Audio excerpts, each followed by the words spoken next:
Jeremias, capítulo 21. A este povo dirás: assim diz o Senhor, eis que ponho diante de vós o caminho da vida e o caminho da morte. Versículo 8. As profecias dadas a Jeremias começaram a mostrar a sua veracidade. De uma forma persistente e muito clara, o profeta havia predito a futura destruição, caso o povo não se arrependesse dos seus maus caminhos. Porém, obstinados e insubmissos, os líderes do povo tinham sido os primeiros a negar-se a ouvir as palavras proféticas e encaminharam a nação rumo a uma guerra já vencida. Nabucodonosor foi escolhido por Deus como um vingador e o momento disso cumprir-se era chegado. Durante muito tempo, o profeta havia erguido o último chamado de Deus, sendo por isso ridicularizado e escarnecido. Então, ao ver os exércitos de Babilônia cercar a cidade, o rei Zedequias reconheceu pela primeira vez a autenticidade das palavras de Jeremias. Pergunta agora por nós ao Senhor. Contudo, era tarde demais. A invasão era inevitável e o cerco estava estabelecido. O que o Senhor havia dito que faria estava diante dos olhos de todo o povo. Contudo, novamente, ele colocou diante de todos a possibilidade de escolherem o caminho da vida. Dentro dos portões de Jerusalém, a corrupção e a idolatria prevaleciam, e fora deles, o Senhor lhes estendeu uma nova chance. Mas o que sair e render-se aos caldeus que vos cercam, viverá, e a vida lhe será como despojo. A mensagem central era: entreguem-se à Babilônia, e vocês não irão participar dos juízos que recairão sobre Jerusalém e toda Judá.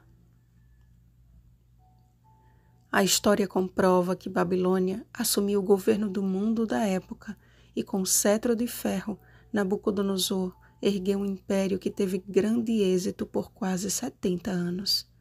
Porém, após esse período, Deus faria o seu povo sair de Babilônia e regressar para Jerusalém, o que nos mostra que para cada fase da história, Ele tem um chamado especial para o seu povo, que se resume na seguinte ordem: ouvi a palavra do Senhor.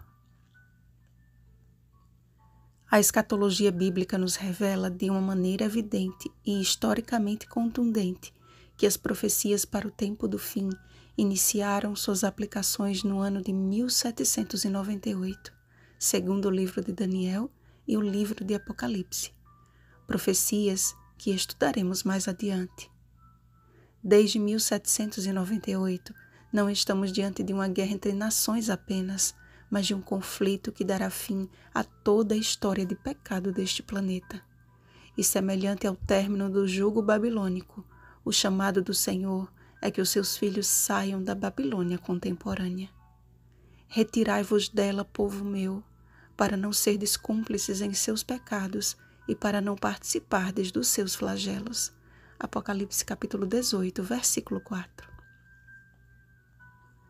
A situação dos seres humanos nos últimos dias é descrita por Paulo em sua segunda epístola a Timóteo, capítulo 3, versículos 1 ao 5. E a sua advertência para todo filho de Deus é: foge também destes, porque estes resistem à verdade.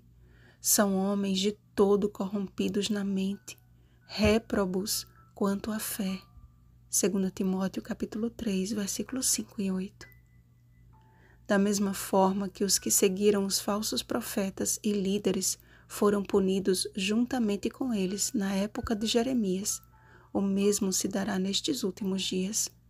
O Espírito Santo tem apelado a cada coração. Segue a justiça, a fé, o amor e a paz com os que de coração puro invocam o Senhor. 2 Timóteo capítulo 2, versículo 22. Coração puro não significa ouvir a voz do nosso coração enganoso, e sim a voz daquele que é o caminho e a verdade e a vida. João capítulo 14, versículo 6. Jesus mesmo foi enfático ao declarar: nem todo o que me diz, Senhor, Senhor, entrará no reino dos céus, mas aquele que faz a vontade de meu Pai que está nos céus. Mateus capítulo 7, versículo 21. A vontade do Pai está contida em sua palavra, e conhecendo-a, passamos a conhecer também o caminho da vida. João capítulo 17, versículo 3. Não há meio termo no fato de que estamos diante do mesmo dilema. Eis que ponho diante de vós o caminho da vida e o caminho da morte. E como nunca antes, a profecia de Joel é um clamor urgente de um Deus que deseja ardentemente nos salvar. E acontecerá que todo aquele que invocar o nome do Senhor será salvo. Joel capítulo 2, versículo 32.